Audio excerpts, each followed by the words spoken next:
Today I'm trying out 5 different types of cookie stamps.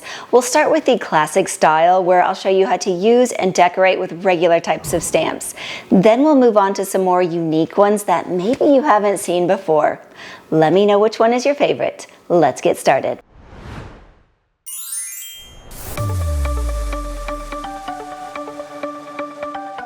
First up are traditional 2-piece stamps. I've got a couple different kinds. I have these cute stamps from the Pokemon Center and some holiday ones too.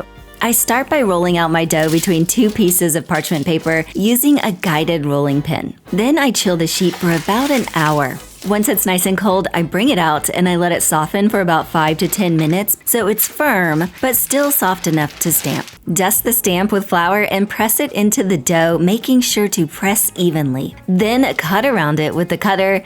Check to make sure the design is deep enough, and if not, just line it back up and press again. I finish cutting out the other characters, trying to get them as close together as I can so there's less re-rolling. Once stamped, they should still have a slight chill to them. Then move the cookies onto the baking pan. Place the entire pan into the freezer while the oven preheats. Then bake. Here they are after baking. They look so beautiful and taste so good. If you like decorating, try making them into cookie sandwiches by piping frosting on the back of a cookie, then sandwiching it with another. My husband really loves these. And finish it off with some sprinkles around the edges. Look at that cute Snorlax. For me, I prefer shortbread with chocolate. You can use real chocolate or the candy coating kind. Just spread some melted chocolate on the back and dip it in chopped toffee. Oh my gosh, this is so good. And here's the finished Tediersa. Let's move on to my holiday 2-piece stamps. These are made in the same way, but I decorated them with royal icing. It's a little more difficult since it doesn't have a flat surface, but it's definitely doable. I recommend using a thicker flood like a 15-second icing. These turned out really cute and festive. I'm very happy with them. Next up are these fancy metal presses from Nordicware. They're super high quality, but a little tricky to use. The Nordicware website has recipes and instructions, but I did have to tweak a few things to get them to work just right. They suggest rolling chilled dough into balls. Mine were about 1.5 inches. Roll in sugar or cardamom sugar like mine, then use the stamp to press it down evenly, kinda rocking back and forth. But mine kept sticking, and I had to peel them off the stamp, so I had a new idea. Instead of rolling the dough in sugar, I kept them plain and dipped the stamp in sugar. When I pushed it down, the dough stuck to the pan and the stamp easily came off. Then I used a circle cutter to clean up the rough edges. Be sure to chill the cookies before baking, and here they are coming out of the oven. I also made another batch that I covered in glaze while they were still warm. These all turned out so gorgeous. This one's so fun and festive. It's a wooden cube with a different Christmas design on each side. I got it from Pastry Made, and I love that they're woman-owned. You'll also need some square cutters, which they sell too. I've already prepared and chilled my dough. I let it sit out a bit longer to soften up to ensure it picks up all the little details. I dusted it with flour and pressed each side of the cube into the dough. Look how adorable. I just love all these different designs. Then I used the scalloped square cutter to cut around each design. They look like cute little postage stamps.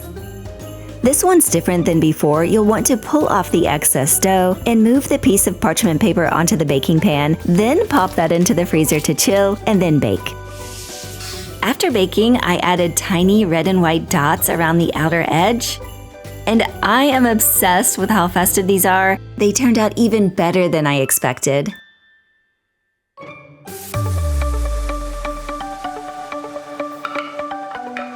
Okay, these wooden molds from Amazon took some experimenting because there weren't many instructions out there. Let's start with the heart mold. At first, I floured the molds like crazy because the dough kept sticking. It took some work, but I did eventually get a tray of cookies. But after baking, they just tasted like flour, which is definitely not what I'm going for. Then I had an idea. I weighed each dough ball so they were all even. Then I dipped just the bottom of it in granulated sugar. I pressed it into the mold, trimmed the excess with a knife, And oh my gosh, it released so easily. Once I had a bunch of the cookies molded, I then chilled it and then baked. Then I added a glaze while they were still warm and topped them with strawberry preserves. These were very tasty. I went from not liking them at all to absolutely loving them.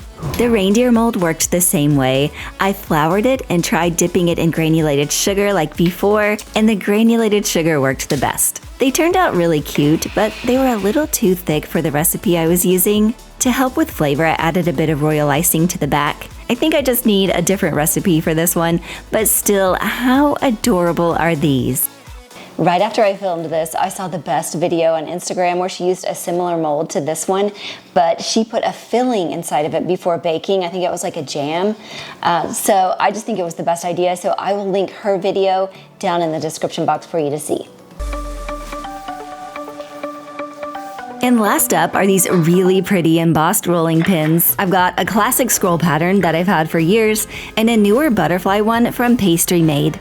Roll the pin evenly across the dough. I forgot to dust mine with flour, but luckily it didn't stick. You might want to though. My dough was on the softer side again. Now use any cutter you'd like. I'm using a sweater cutter to cut out the shapes. Once they're cut, pick up the entire piece of parchment paper and move it over onto the pan. Pop them into the freezer to chill and then bake. Here they are baked. They're looking pretty cute. I can definitely see the pattern. Now let's try out the butterfly rolling pin.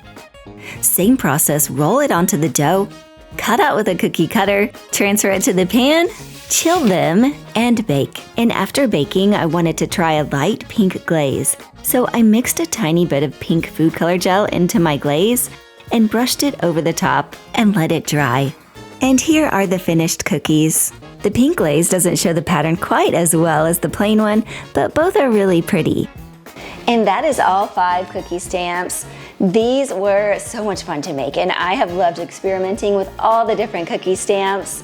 Also, if you need more inspiration, I have a 10 hacks video that everyone is loving right now, so go check that one out.